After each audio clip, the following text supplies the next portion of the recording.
All right, guys, welcome back to the channel. So today we're talking specifically about driver, about the big dog. You've heard from me my opinion of the importance of driver in your game. It's the way to start every hole on the offensive, the front foot. And today we're going to give you 5 key elements that we think you are missing out on to become the most efficient, effective driver that you can be. Plus, at the end, we're going to give you 1 bonus tip that will tell you exactly how many yards you're missing out with your driver.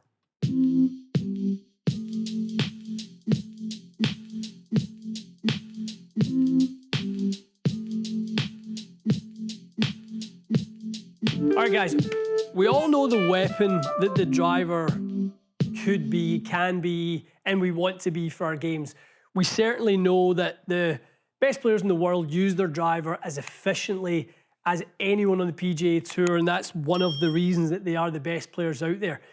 And I've always said it that I think the most important club in the bag is the driver. It's not the club we use the most, that is the putter. And I think it's important that we finish the hole off well. You can make up a multitude of sins with a really, really good putter and some good putting. But for me, if you can start every hole on the offensive and take advantage and get into some momentum where you can build some confidence, for me, that starts with a big dog. So we want to know that we're not letting any performance leak when it comes to the performance of the driver. And we've identified 5 things that we really think can help you guys. So first up, we're going to talk about centeredness of contact. We have, for the most part, a 460cc shape driver that we've got access to. They come in all shapes and sizes in order to take advantage of the design characteristics that produce different launch and spin. Obviously, we want you guys to go get fit and find the one that works best for you. But relative to the center of contact, you know that you're going to get the most stable ball flights from the ideal strike in the center of the club, or roughly in the center of the club.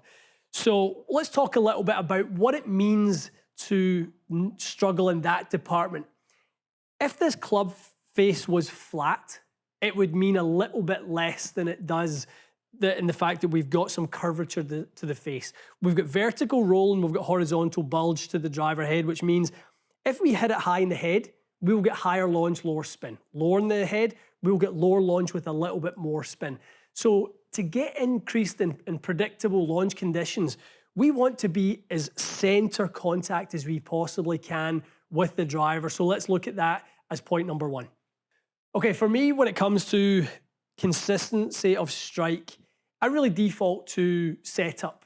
I want to know that a player is not standing too close and crowding the ball where they really don't have any room for the club to pass through. We know that when we come into impact, we're going to have some sort of factors at play that create a little bit of a rising effect of the handle. The arms are going to rise up a little bit off of our body. So we don't want to be crowding the golf ball. Equally, we don't want to be standing too far away from the golf ball where we have to ultimately reach and we lose out on a little bit of that leverage. So for me, typically players who stretch too far from the golf ball, they will live a little bit out on the toe.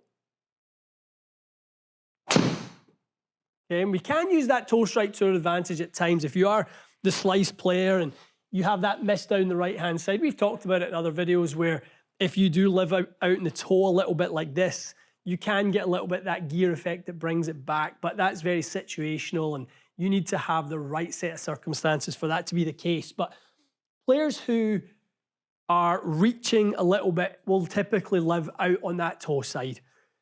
Opposite of that, players who are crowding the golf ball, stand way too close.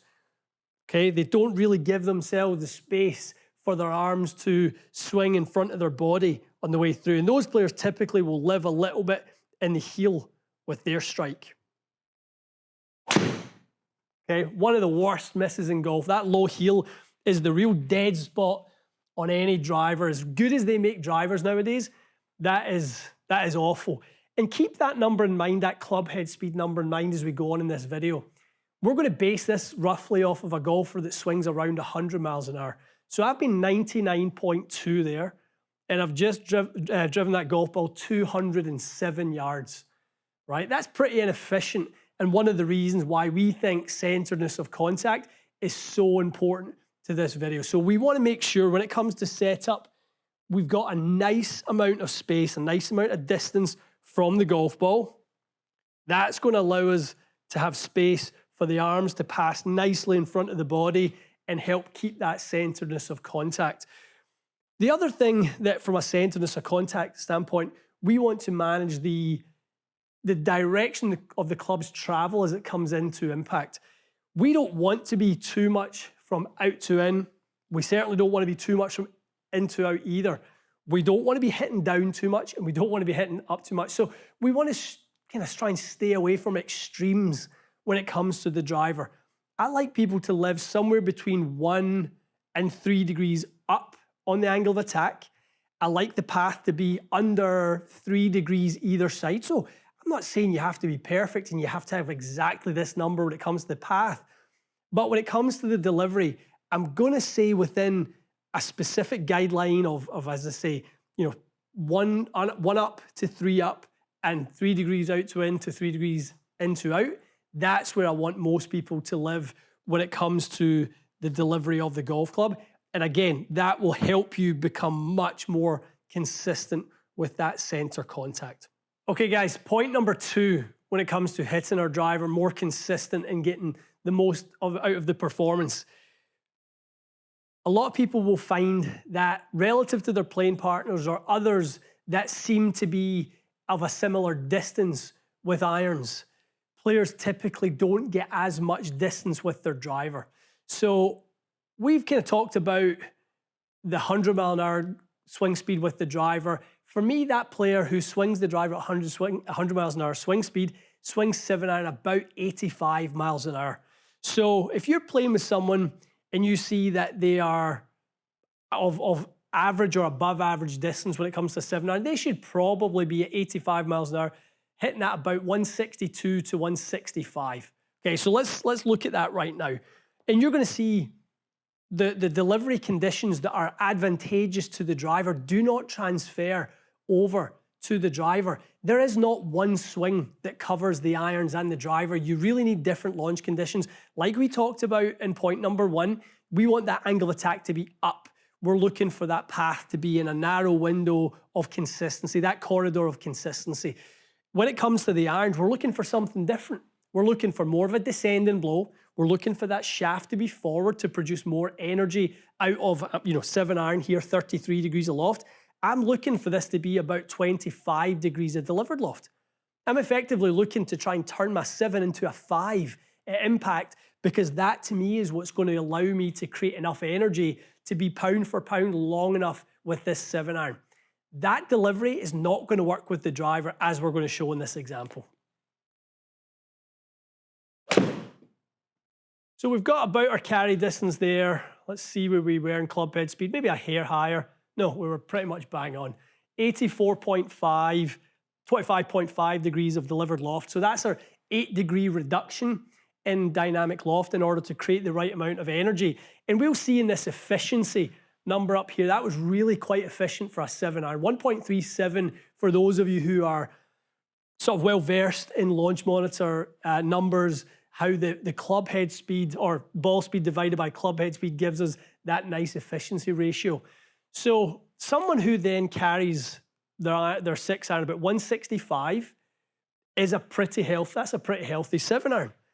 If I apply those delivery characteristics of about 4 degrees down, I think 3.8 degrees down, if I deliver that same swing with the iron, I'm not going to be an efficient driver of the golf ball. Potentially, I could be a straight driver of the golf ball, but it's not going to give us the performance that we need to translate to maximize performance. At 85 miles an hour with the 7-iron, 100 miles an hour with the driver, I would expect, as we'll talk about a little bit later in this video, in the bonus tip that we give you right at the end that tells you how efficient that you actually are, I would expect to certainly be carrying this golf ball well in excess of 230, 240. But typically that's where players struggle when they come to the forward shaft lean and the negative angle of attack.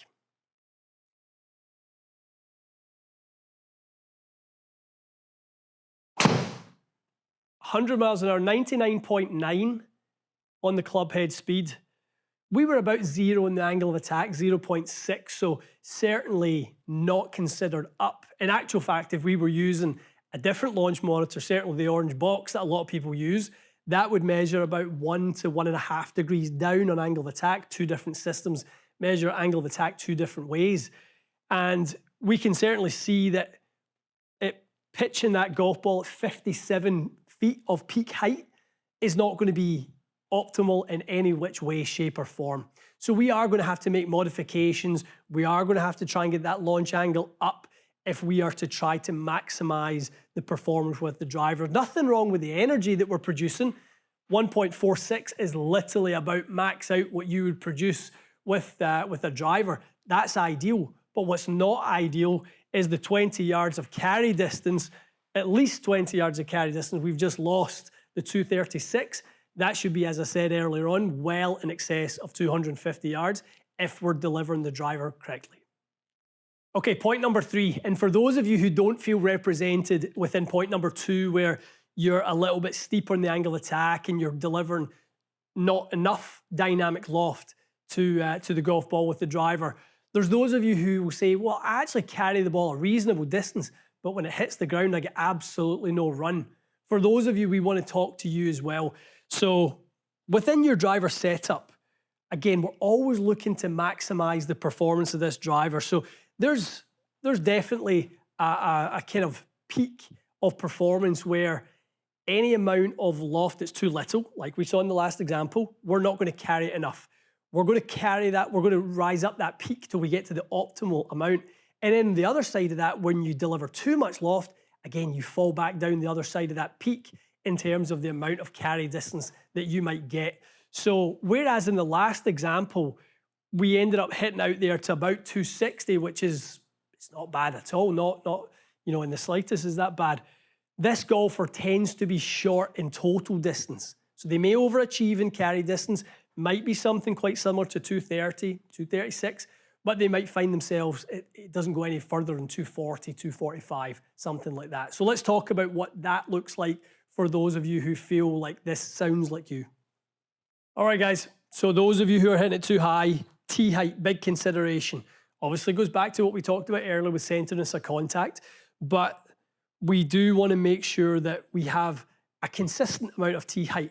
I don't really want it being too high. For me, in the Bertie tee height selection, the number 8 is the highest. That's a little bit higher than I would certainly ever recommend unless somebody has exceptional face control and dynamic loft control. So we're going to go with this example, and we're also going to pair that up with somebody who's a little bit scoopy in their delivery, maybe somebody who stays on the back foot and hangs back and delivers too much dynamic loft. We are going to talk about what that concoction can do for the driver. Ball positions forward. Okay, that golfer typically trying to really hit it on the upswing. Player stuck in their back foot, reasonable amount of speed. Launch angle 21.5. So when you're hitting the ball up there at 148, the ball is subjected to the elements, the wind, all of that sort of stuff. So where the carry distance is almost identical as the previous player at 233, the low ball hitter was 236, the loss in distance was much more significant because of the steep angle of attack. We saw that come in there at 48. We talked about that in a video we've done recently with wedges. If you want the ball to stop and spin, you want it coming in about 50 degrees on the land angle. We certainly don't want our driver coming in at 50 degrees in land angle. So if that sounds like you, if that feels like this is what you do, you want to look at this delivered loft, this dynamic loft number. For me, the sweet spot of optimization lives about probably 16 to 18 degrees of delivered loft. That's where I would really like to see. And again, guys, I'm going to save all of the optimal delivery numbers for the end. I'm going to couple all of these tips in as I give you one final bonus tip at the end of this video. So you guys can actually measure, calculate, do an equation to find out if you are actually optimal or not. We'll save the example of that until the end. All right, guys, point number four, when it comes down to being an efficient and effective driver of the golf ball. And it comes down to the amount of shape that you have, how straight, and I'm not saying every golfer has to be straight. And in fact, at times, I would really recommend not trying to be a straight driver of the golf ball. I think the pursuit of being a straight driver can often lead people down a really bad path. And, you know, I used to call it all the time, the curse of the neutral golfer. If you're aiming down the middle of a 40-yard wide fairway, you're only giving yourself a miss of 20 yards either side. It's not really much margin for error. Whereas if you only hit the ball one way, you may be able to aim down the left or the right and hit it into the whole fairway. You can actually double the effective landing area that you're going to hit your driver into. But when it comes to excessive curvature, whether that's in the slice or whether that's in the hook, you are going to be robbing yourself of some efficiency with the driver, largely because it means that you have a really wide discrepancy in your face-to-path relationship. So, you know, I'll give you the example because typically, you know, both can be very, you know, inefficient and ineffective. But I think the one that we see more often is the slicer, the player who gets really across the ball with the path and subsequently has to have a club face that stays fairly close to the target line. So the discrepancy between the face-to-path relationship gets a little bit wide. So let me give you an example of that. Again, always off of this roughly 100 miles an hour club head speed. So let's go for something about 10 degrees out to in.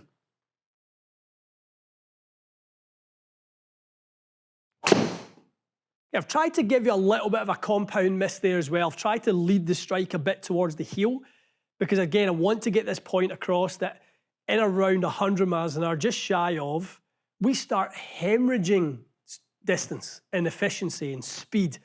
Okay, we were about 9 degrees out to in there. The club face was only 1.8 degrees away from the target. So the club face was pretty square at impact relative to the target, but what it was wide open relative to the path. If we show you here on the club delivery page, we've kind of got those two metrics right there. So on face angle, face seems pretty neutral, 1.8 degrees closed, but it was 7.1 degrees open relative to the path. And that's the big bit that creates the curvature. It creates the efficiency loss. So while we're at 98 miles an hour there, we create no efficiency when it comes to the distance that golf ball goes. Again, we know that driver at 100 miles an hour should be going well in excess of 250. Certainly, it should be going way more than 225 or even less in the carry, 214 in the carry. Let's go around the other way and let's look at what the player who hooks the ball typically does. Again, you know, they've typically got that kind of really, really strong grip.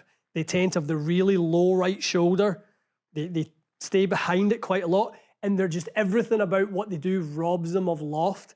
And they're always just going to be in that wrestling match, trying to kind of manage the club face relative to the path.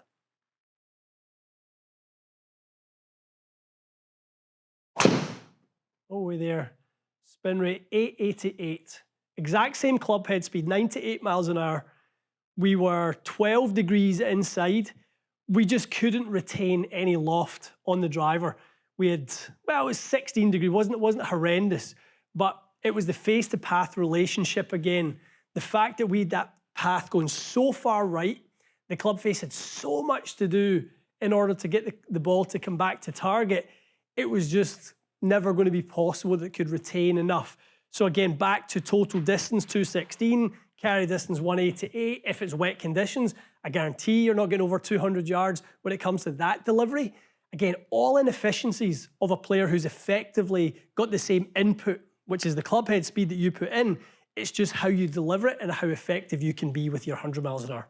Okay, point number 5. The last point, but not the last nugget that we're going to give you. We are going to give you one final bonus bit of information at the end of our 5. Something that I think will bind all of these points that we've given you together and really help you get that exclamation point as to being a really efficient driver and someone who maximizes their driving performance. So Point number 5 when it comes to being a good driver of the golf ball is you don't want to have a two-way miss. Something I personally suffered from for a long, long time. I've typically been a decent iron player most of my life and hit the ball, maybe with a tiny little draw, but it's, very little curve.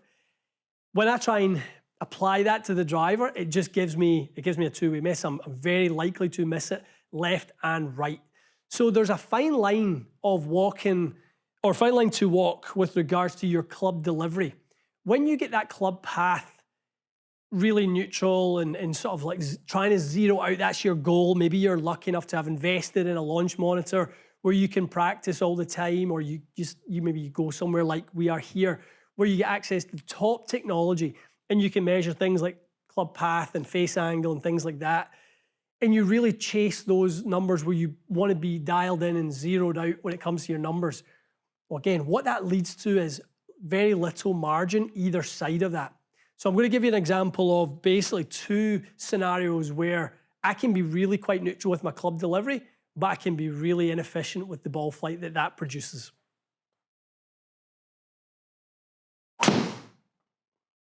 Okay, so nice delivery there. Aiming pretty much down the middle for a straight shot. I've missed that 35 yards left, so we really want to establish a little bit more of a plan. I like the club path to be a little bit higher than, as I say, living within a 3-degree window or 6-degree window, 3 degrees in to out to 3 degrees out to in. I actually like the path to be more defined. I would rather you were 3 degrees out to in or 3 degrees in to out, because I think that's given the club face much more of a definite message as to what to do. If that club face is neutral, it has to be neutral also. You can see in a scenario like that where it got a little bit closed and you also pair that up with a marginal toe strike. Neither of those things were awful. That is not a terrible club face. 2.5 degrees off target. Most people would tell you that's pretty good. And most people would also tell you that 5 millimeters in the toe is also pretty good. It's the compounding of those 2 things that leads to it being very inefficient and you leaving yourself, well into the rough. That only carried 239. We keep going back to a golf ball that carries 230 something. We know at that clubhead speed, 100 miles an hour, we should be carrying it well in excess of 250. All of these inefficiencies are going to lead you to be inaccurate and be shy in distance. So let's look at the player who's, again, equally as neutral, but misses it on the other side. Okay, pretty good again. So path there, 0.6. Again, we're anything starting with a 0, guys, is neutral. Trust me on that. We've missed that one 22 yards to the right. We have missed the fairway once again, and we've only carried that 226. The face angle was, a little bit more open that time, and we did hit it much more in the heel. But again, the club face has very little margin for error, and it doesn't really have a definite message. If anything, if I want to be somebody who struggles with a two-way miss, I might actually lead someone to be 5 degrees from the in to out, or maybe a little bit more out to in, just to give that player a little bit more of an emphasis on what that club needs to be. Because if that club is traveling 5 degrees in to out or 5 degrees out to in, there is no confusion as to what that club needs to do to get us back to a ball that finishes on target, right? So being neutral is fine. You just need elite face control to be a neutral golfer. And I'm sure a lot of you out there will go, wow, I thought it was always good to have 0 degree club path. It is, but it comes at a really, really high tariff of having to manage that club face to an elite level also, which is very, very difficult. Okay, guys, so we've given you 5 tips, 5 reasons that your driver may not be working efficiently for you. And we talked about one bonus tip. And for those of you who have followed this channel, or maybe followed us on the previous channel before, you may have been wondering when and if we were going to talk about the ratio of club head speed to distance. The way that a formula that we can use with any golfer, and I certainly used it in the club fitting bay for many, many years, to show someone as soon as they come in what was potentially on the table for them.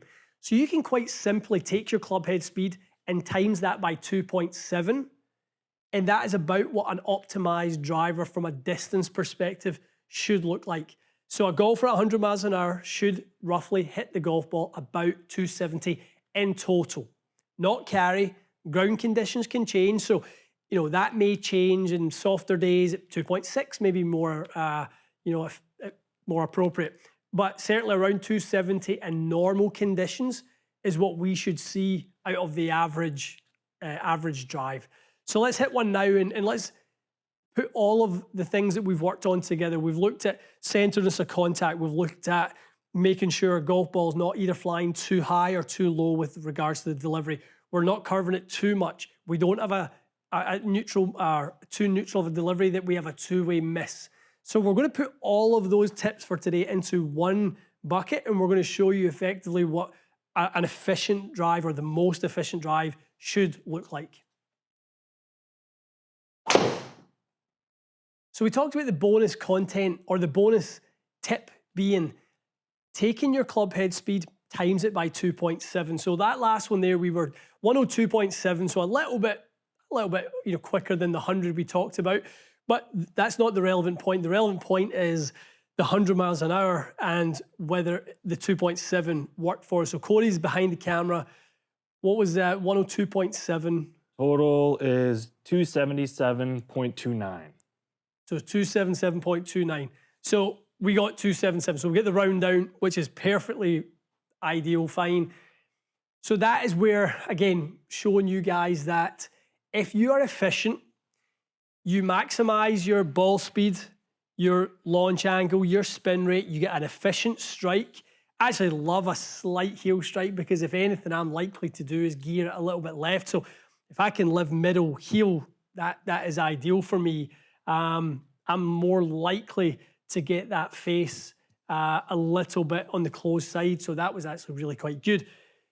So that's where we bind everything together. And if we compare that on the page to everything that came before it, you're going to see what all of those inefficiencies do to lose you distance on the compare page in that top right-hand side. So we'll look at center strike. So we were looking at just making sure that we get that center contact. If we go up to club data, we can see where those ones were struck, very poorly struck, certainly in the heel, high dynamic loft, really inefficient. Back to ball data just to see what the result of that was, 224. Losing all sorts of distance. Basically 50 yards is what we're losing at that point.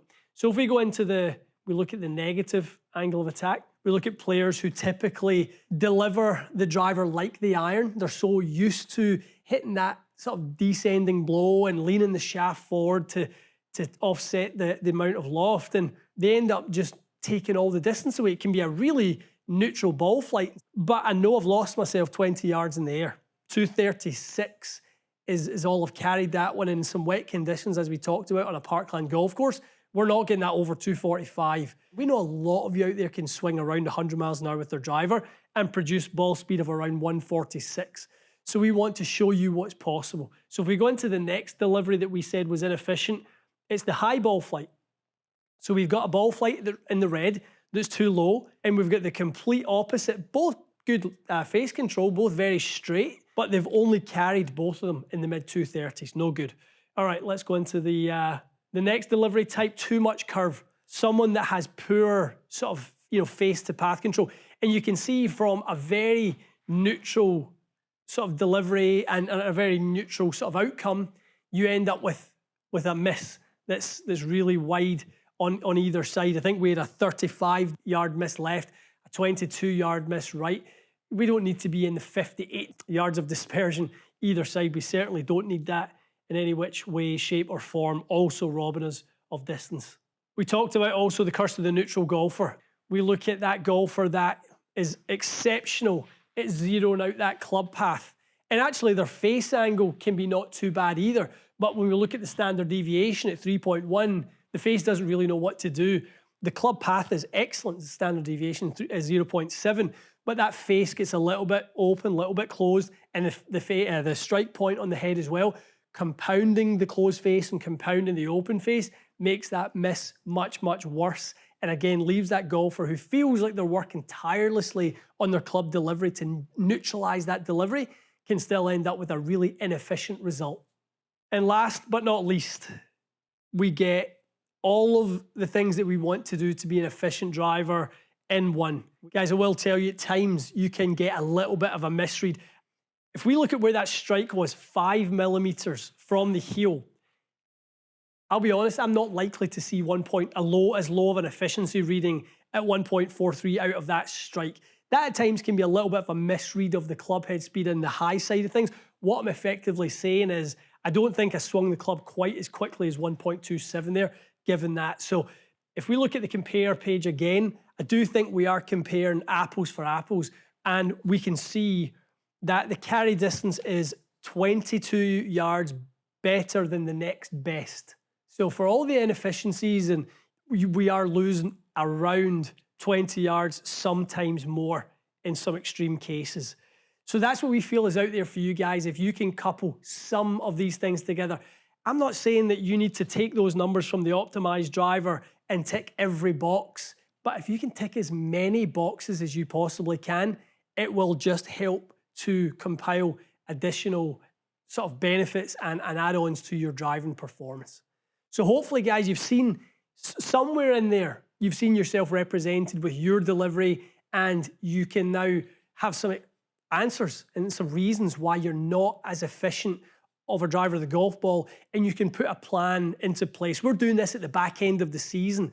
What I want to be seeing from all of our subscribers on the channel, if you're not a subscriber, this would be the perfect time to subscribe so you don't miss any of our content coming in the off season. But I want those of you who see yourself in every color that is above the optimized driver and going, yep, that's me. I want you knowing that there's more out for you with the driver, and this is the best time to start. There is no better time to start your off season than today, where you can take all of the knowledge that you get from this video and apply it until next spring, where you can then go on a golf course and you can look much more like the optimized driver. And that's without speed sticks. That's without going to the gym. That's just taking what you've already got and being a more efficient golfer than you currently are. All of us can do that. All of us can be more efficient. The equipment we use is important. The technique and the sort of, the technical elements of our golf swing, exceptionally important. Add all of that in, and you too could be an optimized driver of the golf ball. All right, guys, hope you've enjoyed this video. We've thrown a lot at you in this one with regards to what it takes to be an effective and efficient driver of the golf ball. Would love to hear from you in the comments below. What is it that you're struggling with? I want to hear from you guys. That gives us more ideas as to what we can do to help ultimately you with your game moving forward. All right, stay tuned for more. We'll see you again soon.